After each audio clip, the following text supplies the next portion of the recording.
It's around 1250 BCE. You're in Deir el-Medina, a walled workers' village on the west bank of the Nile, and you need to go. Badly.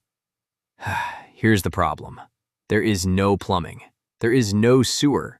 The village doesn't even have its own water source. The nearest well is a 30-minute walk down a bone-dry valley, which is why the state employs full-time water carriers just to keep the place from dying of thirst. So what do you actually do in this exact moment? The honest answer is, it depends entirely on your paycheck. And by the end of this video, you're going to understand ancient Egypt's biggest, weirdest, least talked about social divide. Not gold, not tombs, toilets. You're picturing a hole in the dirt somewhere behind a bush. And that's only half true. The other half involves carved limestone, keyhole-shaped seats, private servants, and a level of bathroom engineering some later civilizations would take thousands of years to catch back up to. Which half applies to you depends entirely on how rich you are. So let's start at the top. If you're rich, this is your bathroom. Walk into the house of a wealthy Egyptian official around 1350 BCE, and tucked next to the master bedroom, away from guests, you find a dedicated bathroom suite. The centerpiece is a slab of limestone set into the floor with a raised rim, shaped almost exactly like a modern shower tray. You'd stand on it while a servant poured water over you from a jug.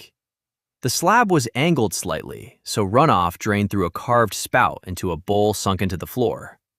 When that bowl filled up, a servant hauled it out, because there was no drain pipe doing the job for you. We know exactly what one of these looked like because archaeologists at Tel El Amarna, the city built almost overnight by the pharaoh Akhenaten, excavated the actual home of a real vizier named Nakht. His house had more than 25 rooms. Right next to his bedroom, separated by a low wall, sat his private bathroom and his private toilet. That toilet is the part that surprises people. Right next to the shower slab, Nakht had a seat carved from solid limestone with a slot cut into the middle shaped like a keyhole. He'd sit on it, suspended over a pit.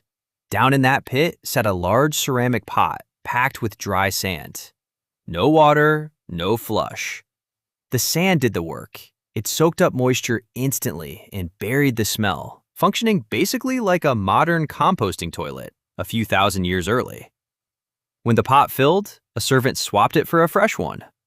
Archaeologists have found nearly identical limestone seats going back to the Second Dynasty, around 2700 BCE. Egypt had engineered indoor toilets for its elite for roughly as long as separates us today from the fall of Rome. Toilets are not a modern invention. Private, dignified indoor toilets are a wealth invention. If you're not rich, here's your actual bathroom. Step down one tier, and the picture changes fast. A moderately well-off Egyptian, a skilled foreman, not a vizier, didn't get carved limestone. He got a wooden stool. We know this because archaeologists found one, fully intact, in the tomb of a man named Ka, a foreman who oversaw royal tomb construction. His tomb was found completely undisturbed in 1906, stuffed with his actual household furniture, because Egyptians packed their homes for the afterlife exactly as they used them in life. Among the beds and folding chairs sat a plain wooden stool with a hole cut into the seat. You'd place a pottery bowl underneath, do your business, and move the whole stool when you were done. That's the middle-class toilet. Portable, cheap, and functionally identical to chamber pot stools people in Europe were still using 3,000 years later. Go down one more tier to the actual laborers, and there's no furniture at all. The options were the open desert, the edge of the fields, the alleyways between houses, or the irrigation canals running alongside the Nile. No pot, no pit, no wall. Just you wherever you happen to be standing. This group makes up the overwhelming majority of the population. The keyhole limestone seat wasn't the Egyptian bathroom, it was the exception. Here's where Deir el-Medina gets genuinely interesting. The workers there tried to solve their water problem by digging their own well right outside the village walls, straight down through the bedrock, hoping to hit the water table. They never did. So they had this massive, useless, dry shaft just sitting there, and instead of leaving it empty, they turned it into the village dump. For generations, they threw everything in it. Broken pottery, animal bones, trash, human waste. It became the communal latrine and landfill in one. And here's the part nobody expects. When archaeologists finally excavated that pit in the early 1900s, they found thousands of broken pottery shards and limestone flakes buried inside. Ostraca, the scrap paper of the ancient world. Workers used these to write letters, complaints, sick notes, court records, everything. Preserved by the same dry conditions that made the pit safe to dump in, these fragments became one of the richest sources of daily life anywhere in the ancient world. The village's trash heap and its bathroom are the reason we know this much about how ordinary Egyptians actually lived. Their garbage is our gold mine. Egypt didn't just build toilets. They built an entire belief system around what came out of you. Because here's the part almost nobody covers. This wasn't just an engineering problem for the Egyptians. It was a religious one. To understand that, we need to talk about a concept called ma'at, cosmic order, truth, balance, and its opposite, isfet, chaos, corruption, decay. And in Egyptian belief, human waste sat right at the center of that battle. The Book of the Dead, the spell collection meant to guide you safely through the afterlife, contains multiple spells whose entire purpose is protecting you from one specific horror. Being forced in the underworld to eat your own feces and drink your own urine. I want you to actually sit with that for a second. In spell 53, the deceased recites a declaration that translates reversed roughly to, quote, "I abominate filth. I will not tolerate feces or urine. I will not come near it." That's not a passing comment. That's a rehearsed legal defense against cosmic contamination, memorized and recited so that if the underworld tried to invert your body and force this on you, you'd already have your defense ready. To the Egyptians, this wasn't gross. It was existential. Waste wasn't just dirty. It was proof that order had failed, that the universe had flipped upside down. And bodily fluids carried something else too, identity and power. There's a famous, genuinely strange myth called the Contendings of Horus and Seth, preserved in a papyrus from around 1150 BCE, where the god Seth attempts to humiliate his rival Horus using his own bodily fluid as a weapon, hoping to claim dominance over him. It backfires spectacularly. Horus turns the material back on Seth, and when the gods put both of them on trial, their bodies are literally made to testify about who's carrying what. The point isn't the specifics. The point is this. In Egyptian belief, what comes out of your body isn't neutral. It's not nothing. It carries your essence, your legal standing, even your claim to power. That's a wildly different framework than, ew, gross. So, if it was this feared and this sacred, why did the doctors prescribe it as medicine? This is the part that breaks people's brains a little. The Ebers Papyrus, one of Egypt's great medical texts, dating to around 1550 BCE, contains hundreds of prescriptions using animal dung. Crocodile, donkey, cat, dog. Mixed into remedies patients were expected to actually take. Modern historians have a name for this, Drecopotheca, filth pharmacy. And the logic wasn't random.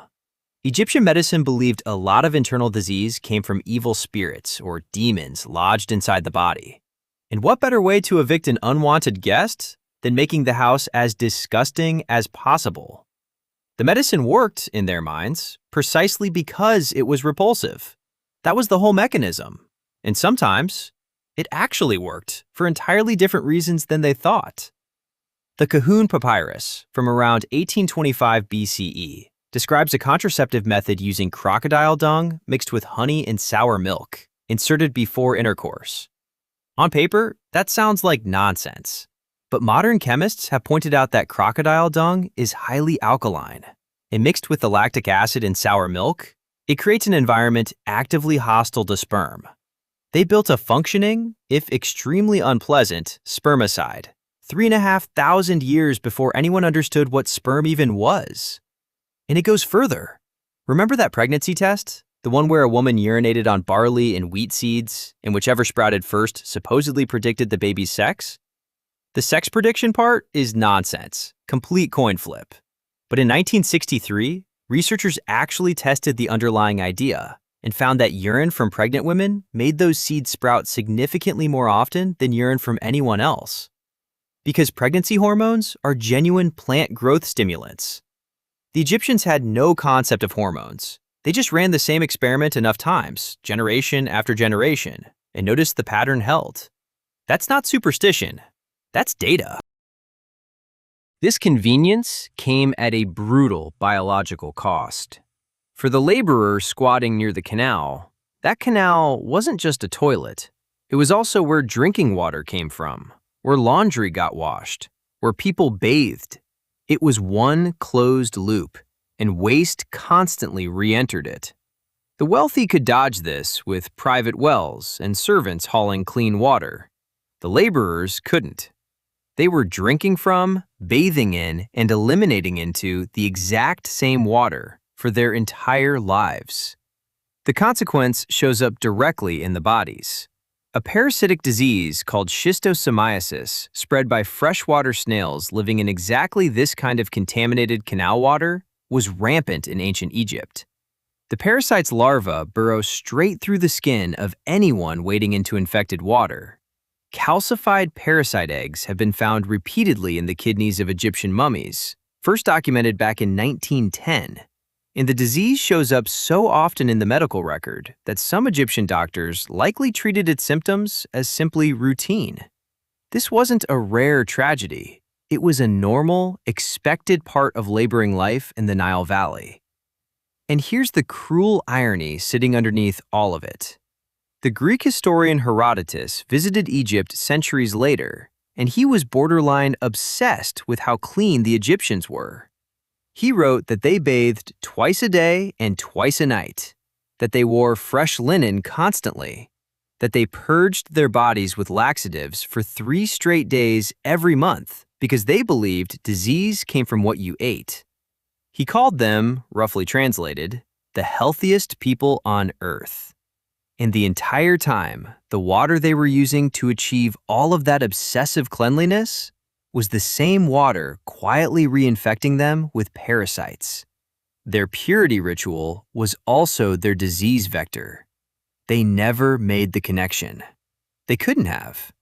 We don't have to guess what the daily reality of that world felt like either, because a scribe actually wrote it down. In a text called The Satire of the Trades, a father lists off working-class jobs to scare his son into staying in school. One job is the washerman, the man who scrubbed everyone's dirty laundry at the river's edge, including linen soiled with human waste. The text says his food gets mixed with filth, that no part of him stays clean, that he weeps working all day at the water's edge, doing this in water where crocodiles live. This is a real document about a real job real people did every single day. It's one of the earliest surviving pieces of workplace complaint literature on Earth. And it's also something else. It's propaganda. The elite scribal class used exactly this kind of filth and disgust imagery to convince their sons that manual labor was beneath them. Waste wasn't just a health hazard in Egypt. It was a class weapon. Nothing got wasted. Not even the waste. Human waste in ancient Egypt wasn't purely a problem to get rid of. It was also, in a strange way, a resource. Men known as night soil collectors made a living hauling waste out of household pots and communal pits. Some of it got sold onward to tanners, who used the ammonia in aged urine to strip hair off animal hides, and to dyers, who used it to set colors in cloth. A large amount, mixed with Nile silt, got spread directly onto the fields as fertilizer. Agriculturally, that genuinely worked. It put nitrogen back into heavily farmed soil. But it also meant the parasite eggs in that waste went straight back onto the crops the same laborers would later harvest and eat. The system that fed Egypt and the system that reinfected its farmers were, quite literally, the same system. So here's where this flips. We've been treating the hole-in-the-dirt image as the ancient default, and the limestone seat as the surprising exception. Flip the timeline instead. Egypt had engineered indoor toilets, with drainage and servants managing waste disposal as early as 2700 BCE. Most of medieval Europe, more than 3,000 years later, had nothing close to that for its ordinary population. Chamber pots emptied straight into the street was standard practice in major European cities well into the 1800s. Egypt's elite were using dry sand desiccating toilets, similar in principle to the composting toilets sold today as an eco-friendly upgrade, while much of the modern post-Roman world was still figuring out where to put its sewage. So the real story here isn't ancient equals primitive. It's that plumbing has never actually tracked with time. It tracks with money. In 1250 BCE, whether you had a private, sanitary, dignified place to go depended on your income, not your century. And if you're honest about where you live right now, that hasn't fully changed either. Somewhere in the world today, someone still has no indoor plumbing at all, while someone else has a heated smart toilet that plays music. 3,000 years, and the line hasn't moved. It just changed shape. So here's my question for you. If archaeologists dug up your household trash 3,000 years from now, what would it tell them about how you actually lived? Let me know in the comments. See you soon.